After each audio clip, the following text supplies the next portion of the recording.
Foreign policy initiative اس لیے ہے کہ جس خطے میں اسرائیل ہے اس خطے میں اسرائیل بہت ہی ان پاپولر ہے، ایک ہوسٹائل اینٹیٹی ہے، ٹھیک ہے، اور اپنے نیبرز کے ساتھ اپنے ریجن میں کوئی 80 سالوں سے کچھ نہیں ہوا.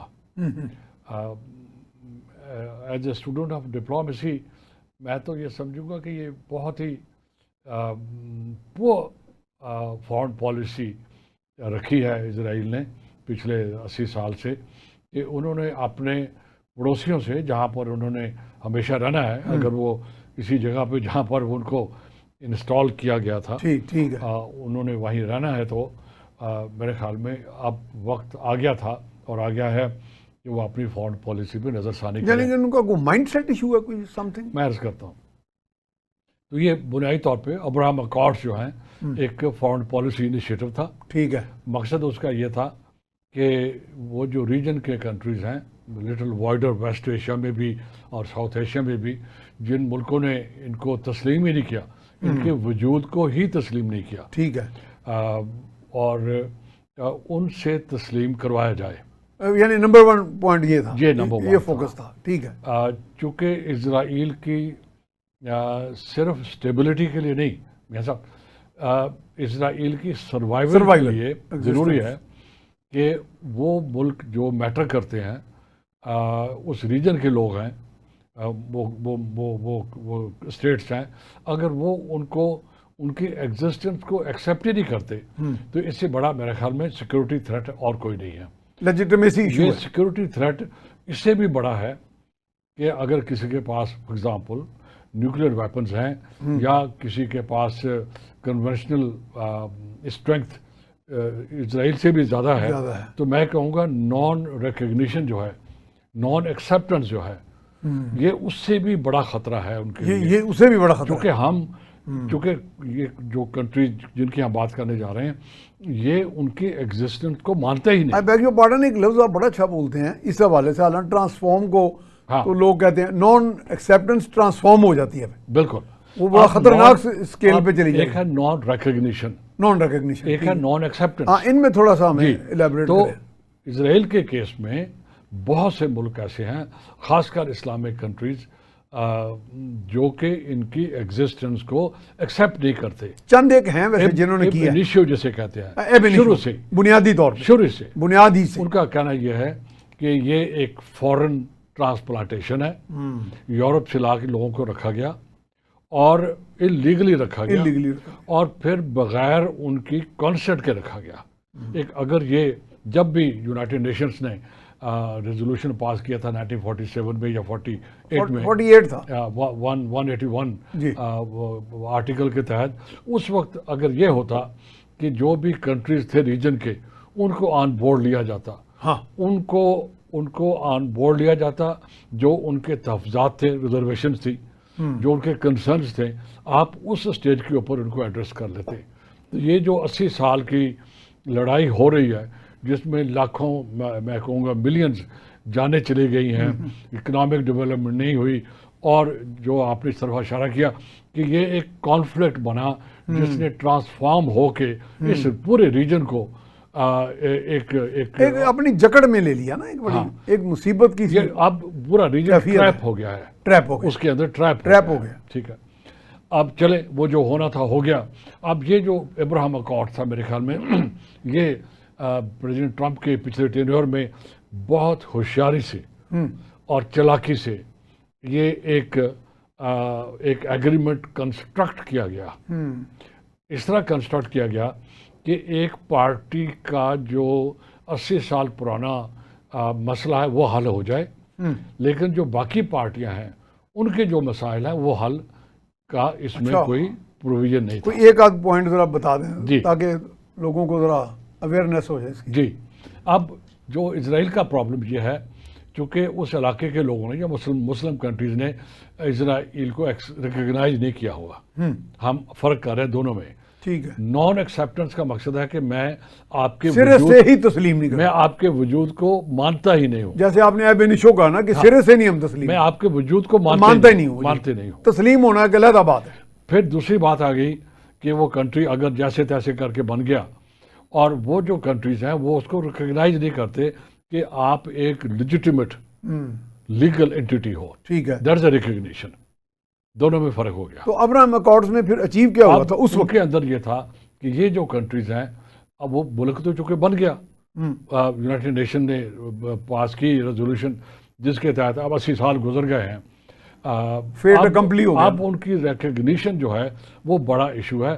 ریکگنیشن نہ ہونے سے میاں صاحب جتنے بھی ریلیشن شپس ہیں وہ فروزن ہیں, وہ آگے بڑھ نہیں سکتے. جب ریلیشن شپ نہیں بڑھیں گے آپ کے خطے کے لوگوں کے ساتھ تو پھر آپ کا پیس نہیں آئے گا, پھر اس علاقے میں پراسپیرٹی نہیں آئے گی. یہ بھی ایک بہت بڑی متھ ہے کہ اسرائیل بہت ایڈوانس کنٹری ہے. اچھا, یہ متھ اپنی جگہ پر ہے, ضرور ہے, چونکہ پوری دنیا سے ٹیکنالوجیز وہاں آ رہی ہیں, پوری دنیا سے نو ہاؤ وہاں آتی ہے, پوری دنیا سے ان کے ساتھ ٹیکنیکل اور سائنٹیفک کوآپریشن ہوتا ہے. اور وہ جہاں سے وہ اٹھ کر آئے تھے جیوز یورپ سے, تو یورپ تو بہت ایڈوانس سوسائٹی تھے. ٹھیک ہے. اور یہ چونکہ اس کا حصہ تھے تو لہٰذا ایجوکیشن میں کافی ایڈوانس, ان کا بیس اچھا تھا. قدرتی بات ہے سر. اچھا, آپ کی بات سے مجھے لگ رہا ہے کہ آپ یہ کہنا چاہ رہے ہیں کہ یہ کوئی انولنریبل انونسیبل نہیں ہے سر, اصل یہ بات ہے. بالکل یہی ہے. تو ایڈوانسمنٹ اپنی جگہ. اب دو چیزیں ہوں گی اس کی, ایک ان کی اکنامک اسٹرینتھ, دو چیزیں ہوتی ہیں. ٹھیک ہے. اور تیسرا ملٹری مائٹ. اور تیسری ایک اور بھی چیز ہے, وہ ہے پیپل, جسے کہتے ہیں پیپل, عوام. اب عوام آیا کہ ان کے اندر ریزیلینس ہے, ان عوام کے اندر اس خطے کے لیے اس قسم کی کمٹمنٹ ہے, یا وہ کمٹمنٹ بھی میاں صاحب ایسا تو نہیں ہے کہیں کہ وہ بھی ڈنڈے اور گولی کے زور پہ کی ہوئی ہے. اب آپ نے دیکھا, ہم آگے چلتے ہیں لیکن ایک مثال دے دیتے ہیں. ابھی جب ایران نے اسٹرائک بیک کیا تو اسرائیل کے اندر سے کیا کہتے ہیں, غول کے غول, قافلے کے قافلے بھاگ پڑے, وہاں سے بھاگ پڑے. آپ اس سے اندازہ کر لیں کہ ان لوگوں کی کمٹمنٹ اسرائیل سے کتنی ہے. تو ریزیلینس والی بات تو ایکسپوز ہو گئی نا, ہو گئی. تو لہٰذا یہ دنیا میں سر کوئی بھی پاور, ایون سپر پاور بھی انونسیبل نہیں ہے. وقت کے ساتھ کچھ نہ کچھ تبدیلی آئے گی اور آتی ہے, اور کمزوری بھی آتی ہے. گوئنگ بیک ٹو ابراہم اکارڈز کی بات ہم کر رہے تھے, تو یہ ایک ڈپلومیٹک موو تھی, فارن پالیسی انیشیٹو تھا اس علاقے کے لوگوں کو, اور خاص کر مسلم سوسائٹیز کو, کہ وہ ریکگنائز کر لیں تاکہ اسرائیل اپنے لحاظ سے ایک اسٹیبل سوسائٹی بن سکے. ٹھیک. اب جو اس میں چیز مسنگ تھی وہ یہ تھی کہ جو پیلسٹینین ہے وہ اس کے لیے ان کے اندر کوئی پروویژن نہیں ہے کہ اسرائیل ریسیپروسٹی کے بیس کے اوپر اگر وہ ان کو مانے, میں فلسطینی اسرائیل کو مانے یا مسلمان کنٹری ان کو مانے, تو اسرائیل بھی ان ریسیپروسٹی ان کو مانے. صرف ماننا کافی نہیں ہے, اور ان کو ان کے ساتھ ایک اچھا روابط قائم کرے, پازیٹیو ریلیشن شپ ڈیولپ کرے. یہ چیز اس کے اندر مسنگ تھی. ٹھیک ہے. اب وہ مسنگ جو چیز تھی اس کی وجہ سے فار ایگزامپل سعودی عرب ہے, ٹھیک ہے, اور عرب کنٹریز ہیں, پاکستان ہے اس کے اندر شامل. تو ان کنٹریز نے یہ کہا کہ اس طرح نہیں ہو سکتا کہ آپ کو تو یہ کنٹری ریکگنائز کر لیں اور آپ ادھر سے, لیکن آپ وہ جو مین ایشو ہے جس کی وجہ سے آپ کی ریکگنیشن نہیں ہو رہی, آپ اس کو ایڈریس نہ کریں. تو یہ ایک بڑا فلا اس کے اندر ہے, میں کہوں گا چلاکی ہے اس کے اندر. یہ نمبر 1. نمبر 2, اب ہم بات کیا کرتے ہیں, یہ سب تھوڑا سی اور اس کو نا فلسافیکل لیول پہ لے جاتے ہیں. ٹھیک ہے. ہم کہتے ہیں ابراہم اکارڈ. کیوں کہتے ہیں ابراہم اکارڈ؟ جیسے آپ نے انٹروڈکشن میں کہا کہ حضرت ابراہیم علیہ السلام کی یہ اولادیں ہیں. تو اگر یہ تینوں ریلیجن, جوڈیزم, کرسچینٹی اور اسلام, اگر ان کے اندر کامنالٹیز ہیں, جو کہ ہیں تو ہیں بھی, اور ان کا اوریجن بھی کامن ہے. ٹھیک. مقصد یہ حضرت ابراہیم علیہ السلام تک جائیں, تبھی تو اکارڈ بنا نا. ٹھیک ہے. تبھی تو نام رکھا گیا. اب اگر کامنالٹیز بھی ہیں ریلیجن کے اندر اور اس کا اوریجن بھی کامن اوریجن ہے, تو یہ جو تینوں کمپوننٹس ہیں یا تینوں پارٹنرز ہیں, تو ان کی آپس میں بھی برابری ہونی چاہیے. کیا برابری ہے؟ نہیں ہے. نہیں ہے. جیوز اور کرسچنس مسلمانوں کو کیا اپنے برابر سمجھتے ہیں؟ نو. مطلب پریکٹیکل ریالٹی تو یہ تھیولوجی کے لیول کے اوپر اور پولیٹیکل لیول کے اوپر اور جیو پالیٹکس کے لیول کے اوپر. ٹھیک ہے. اگر آپ یہ ابراہیم اکارڈ لے کر آئے ہیں، یہ سب دس از ویری امپورٹنٹ پوائنٹ. آپ ان کو اکارڈ لے کر آئے ہیں اور اس کا بیسس آپ نے حضرت ابراہیم سے شروع کیا ہے اور کہ ہم سب ان کی اولادیں ہیں تو ہم سارے برابر ہیں. اور یہ تینوں کو تینوں ڈیوائن ریلیجن کہلاتے ہیں. جب ڈیوینٹی بھی اس کے اندر ہے، ڈیوائن ہونا بھی ثبوت ہے، تینوں کی کتابوں کے اندر ریفرنسز بھی ملتے ہیں، تو پھر یہ کیا بات ہوئی کہ آپ مسلمانوں کو کم از کم پیچھے کئی سو سال سے ویسٹ اور جیوز ان کو اپنا ایک لیسر پارٹنر سمجھتے ہیں. میں کہوں گا